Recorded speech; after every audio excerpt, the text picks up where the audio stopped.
Thank you. Good morning, everyone. How's it going? All right. I don't know if you've heard, the market's kind of crazy right now. So for the past couple of years, we've had this. Go to slides. Rising tide lifts all boats, right? Things have been great. Tons of transactions, tons of business, lots of venture capital in the space. Everything's been going great. But as Warren Buffett likes to say, only when the tide goes out do you discover who's been swimming naked. And that's where we are right now, right? The tide is going out. So in terms of transaction volumes, we're down 18% this year in 2023. It's exactly the same as what we were up in 2021, right? The pendulum's kind of evenly swinging. So as much as we were up when the rising tide lifts all boats, this is where we're at right now. So we're moving from a situation where we have this to this. We're going from a rising tide to a receding tide. And I get super excited about both, but I'm super excited about the receding tide. You know why? Because a receding tide reveals. A receding tide reveals sustainable and unsustainable business models. It reveals real product market fit. And it reveals a company's true intentions. So that's where we are right now. That's what I'm going to talk about today. It's pretty exciting. Oh, I almost forgot. Before I came out, they gave me this to read. Oh, great news. Inman ticket prices are going up, which is awesome because that'll allow Inman to create more revenue, generate more revenue, and become more profitable. Round of applause. Why isn't anybody clapping? That's a joke, so don't hurt me when I come backstage. But that's exactly what Compass is doing, right? In their latest quarterly results in Q1, the first number they talked about was how their commission expense was going down, right? And then in the investor presentation, the second biggest number there, right below revenue, was that same thing, the commission expense. This is what they're talking about. And that's basically saying our commission expense is going down. We are, in aggregate, paying less money out to our agents. Imagine if they kicked off their next agent event with this information. This is going out to investors, which reveals something interesting going on in the space. If we look at how much brokerages are paying out to their agents, it's really bifurcating into two camps. There's these companies up top, United, Fathom, Real, Realty One, EXP, these low-fee, 100% commission models, right, that are paying out a much higher percentage of the revenue to agents than some of the legacy brands, Compass, Anywhere, Douglas, Element. There's a big difference there. And it actually correlates to market share growth. If we look at the change in transactions from 2021 to 2022, those same 5 companies grew their transaction count by 75,000. They're kind of the only ones, some of the only ones that did. Whereas the legacy brands, Compass, Anywhere, Home Services of America, lost 164,000 transactions. There's winners and losers here. And by the way, this is in a market that saw 1.1 million less transactions than the preceding year. So this got me thinking, are we at a point in real estate, like is this a Blockbuster versus Netflix moment? So I started thinking about that. And what I mean by that, when I think about what is a Blockbuster versus Netflix moment, to me, that's a situation where you have one business model that's overtaken by another. That new business model is powered by some sort of unfair advantage that's very difficult to replicate for the incumbents. And what it causes is an irreversible evolution in the way business is done. So is this a Blockbuster versus Netflix moment in real estate? I don't know, but what would that look like? What would a Blockbuster versus Netflix moment in real estate look like? So again, for me, I think it would look something like this. You'd have incumbents with flat growth. They would have high fixed costs and overhead and a limited ability to evolve to a changing landscape. And then you'd have the disruptors. And those disruptors would have a really easy to define unfair advantage, and they'd be exponentially gaining market share. So let's take a look. Let's look at some data and see.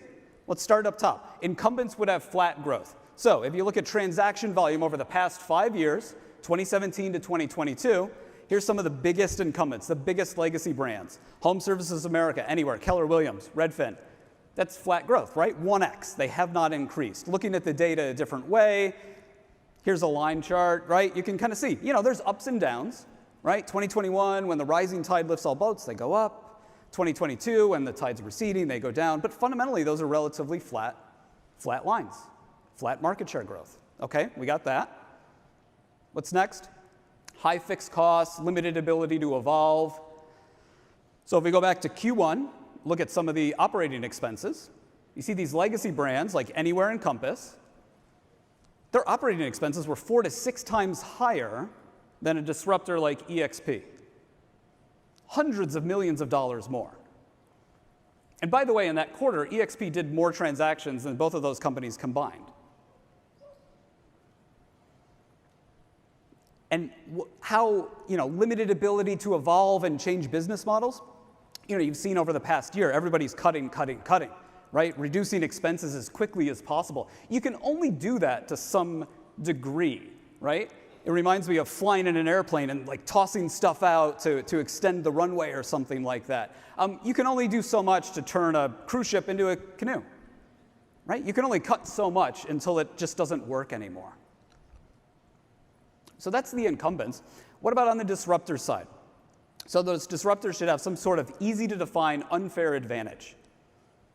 Unfair advantage, competitive advantage, sustainable competitive advantage, it's all the same thing. Well, I think it's pretty clear. Again, if we look at the cost basis, the OpEx per operating expense per transaction, disruptor EXP is 10 times lower than those legacy brands. Again, going back to Q1. We're getting more results out, Q2's out. I was looking at that last night. It's about 7 or 8x. So it's going to fluctuate, but the point is it's exponentially higher. So there's your easy to define unfair advantage, right? And that is translating into another unfair advantage, which is allowing these companies to pay out more of their revenue to agents. It's pretty easy to explain, right? Hard to duplicate, hard to replicate. And, before you come up to me in line at coffee or whatever and say, yeah, Mike, that's interesting, but these companies don't support their agents, right? They don't give them as much support. I'd challenge you to look at the data, and I would, if I had my computer on me, I'd open up this slide and say, well, what about this? If we look at the number of transactions per agent, on average, the difference between those legacy brands and the low-fee brokers last quarter was 0.05 transactions over 3 months. That's statistically insignificant. It's the same, support or not. I mean, we can have a debate about how much support there is or not. These are the results. And keep in mind, this graph on the right, the low-fee brokers, they're getting that with 10 times lower operating expenses per transaction. I don't know about you. If I was a business owner, that's probably the business model that I would want to be working with, right?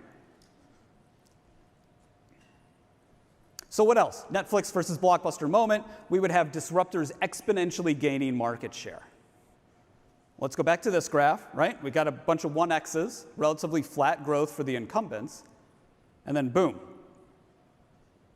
Compass and EXP, 13 and 16 times growth. Exponential, that is the very definition of exponential growth over the past 5 years. And that 16x, just to put that into greater context, that's like going from a $50,000 a year job to an $800,000 a year job. It's like moving from a 600 square foot loft to a 9,600 square foot mansion. Or in EXP's case, going from 25,000 transactions in a year to just about 400,000. That's massive, massive, massive growth. Now, if we go back to that chart, if you're astute, you're probably saying, yeah, Compass. Hey, Mike, are they a disruptor? Are they an incumbent? Compass is really interesting. They have the growth of a disruptor with the business model of an incumbent.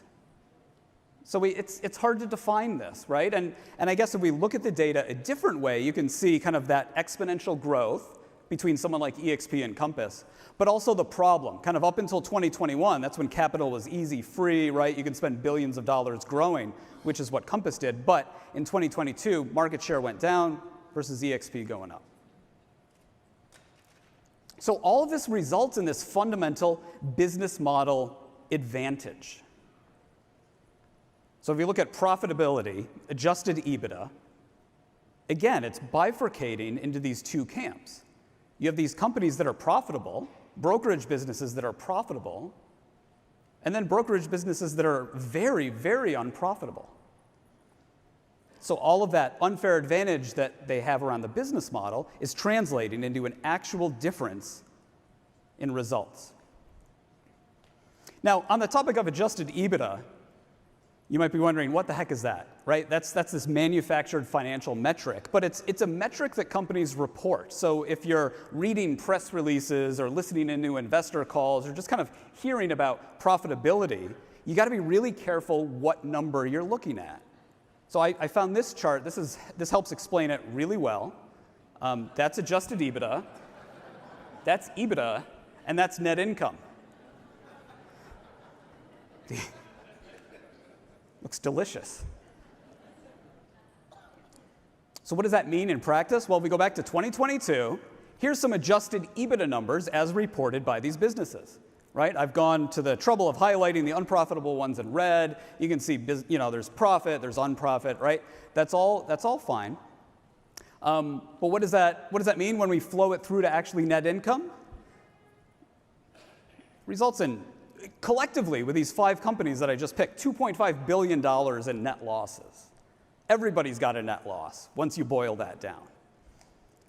Now, this is not to say this is good or bad, and there's one number that is the ultimate truth. These numbers all have validity, and I'm not trying to disparage anyone for reporting that. What I'm trying to do is bring a little transparency into this, so when you read something and you read about a company being profitable, I'm just saying, hey, it depends on which number it is. All right? So just keep your eyes wide open when you're looking at that and you're considering that. And by the way, only one company here had a net profit last year, 2022, EXP again. So let's go back to this, answer this question. Is this a Blockbuster versus Netflix moment in real estate? Well, I don't know.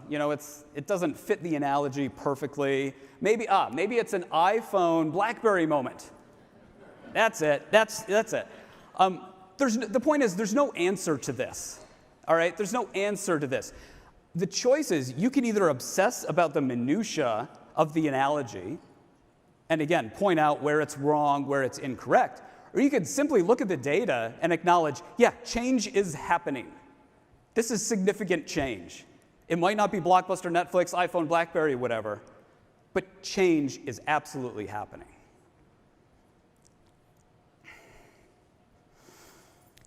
Now, next I want to talk about 3 businesses. I want to talk about 3 businesses. I want to talk about a home rental marketplace. I want to talk about a mortgage company. And I want to talk about a real estate brokerage. 3 separate businesses: rentals, mortgage, brokerage. Each of them, so far this year, unprofitable. Each of them unprofitable, losing tens of millions of dollars, collectively $100 million. 3 businesses. Got a home rental marketplace, a mortgage company, and a real estate brokerage. We've got a home rental marketplace, mortgage company. You guys getting this? These are not 3 separate businesses. This is one business, and it's called Redfin. Redfin has 3 different businesses. Each one alone is very difficult. It's very hard to do any one of these 3 things, right? They've collected together 3 of them, and the difficulty of getting 3 to work at the same time is incredibly challenging and incredibly difficult. And it calls into question kind of the idea of focus and how important focus is in general, but especially right now in this moment. With the receding tide, we're seeing more and more companies focusing on what they're really, really good at. So I'm going to use 3 puns to talk about 3 examples in the industry. The first is Opendoor. Opendoor closed the door on its mortgage operation. That was last year, right? So the company can focus. Anywhere was real sure about closing its iBuyer operation. Again, so it could focus. And then earlier this year, Zillow closing services. If you could follow me through that one. Right? Again, so the company can focus. We're seeing more and more and more focus so that all of these businesses can do something I've chatted about for a while, which is compete where you can win. If you want to take one key strategy, right, it's compete where you can win, not compete where you can and compete where you feel like it, or lose as much money as possible trying to do everything, or build an end-to-end ecosystem, whatever it is. Just compete where you can win. And we're seeing more and more examples of that with this receding tide. Do you remember this skit on Saturday Night Live? The Zillow skit from Saturday Night Live last year or the year before? It was great. Really, really good. But the thing about this skit that I remember, the thing that stands out to me, and the thing that if I worked at Zillow would keep me up at night, was this part of it. You remember that? This is when the lovely Remax agent kind of calls Daniel Levy in the middle of his browsing and just kind of harasses him. It's hilarious. But this perfectly illustrates a really important concept in this industry, which is the last mile problem. Now, the last mile problem comes from the world of transport and logistics, all right? And it talks about, it's just the difficulty of getting a package to a customer. So it's relatively easy to get stuff from a factory to a warehouse, right? You put it on a ship, it goes to the warehouse, done. It's relatively easy to get stuff from a warehouse to local distribution centers, right? But getting the packages from those local distribution centers to the customer, that's difficult. That's the last mile problem. And that's why we see so much innovation, like Amazon lockers, drones, pick up your packages, whatever, focused in that particular area. It's because it's really hard. So the same thing exists in real estate, right? You can generate all the online leads you want. You can throw them into your very expensive technology platform, right? You can score leads, use predictive analytics, machine learning, AI, everything right in here to figure out who's likely to sell, whatever it is. But at the end of the day, you still need to give that lead to an agent, and that agent needs to call somebody. There's no way around that. The agent needs to call the lead. They need to have a relationship with a customer. And that's why some of the biggest companies in this space are focusing on that last mile problem. That's why Zillow is focusing so much on building out their Flex program, right? They're growing out Flex, where they're working deeper with agent teams. That's why EXP and Compass, the fastest growing brokerages over the past 5 years, have invested so much time and energy into being recruiting machines. In the case of Compass, spending billions of dollars to grow agent count because they need agents. This is why, our favorite disruptor, Opendoor, has a big booth here and has just launched this big branding campaign, pivoting to be friends with agents. We got your back. We're going to serve clients. Like, we're not the enemy. We want to be your friend, right? That's a really big pivot for this business. And this is all representative of these companies trying to solve this last mile problem, realizing that they can't not work with agents. They need to work with them. So I'm sure these companies wish agents didn't exist, right? I bet they wish they could go right to the customers, work directly with them, and not have to work with real estate agents. And I'm also sure that real estate agents wish these other companies didn't exist. They could just go on, do their business, help people buy and sell, and not worry about all this other noise. But they don't. Everybody's kind of living together, like yin and yang, these opposite energies, magnetism, like attracting and repulsing, but kind of in this system that actually works. And what we're seeing now, again, in this receding tide, is more and more companies revealing and understanding that they need to work with agents. They cannot avoid it. And by the way, if you're a real estate agent or you're involved in the business of helping people buy and sell homes, you probably don't consider yourself a problem, right? You're the solution. You're the last mile solution, right? Agents are that unavoidable, indisputable, irreplaceable central part of the transaction. So today I've given you a lot of data, and that data helps provide context. And sure, context is great, right? We want context. We want to understand why we should care. And context helps tell us the whole story. But ultimately, context also leads us to meaning.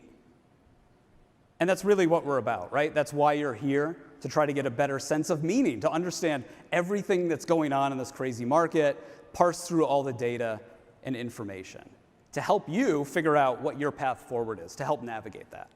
So my hope is that I've been able to bring you a little bit of meaning today. I'm Mike Del Prete. This has been Pandemonium. Thank you.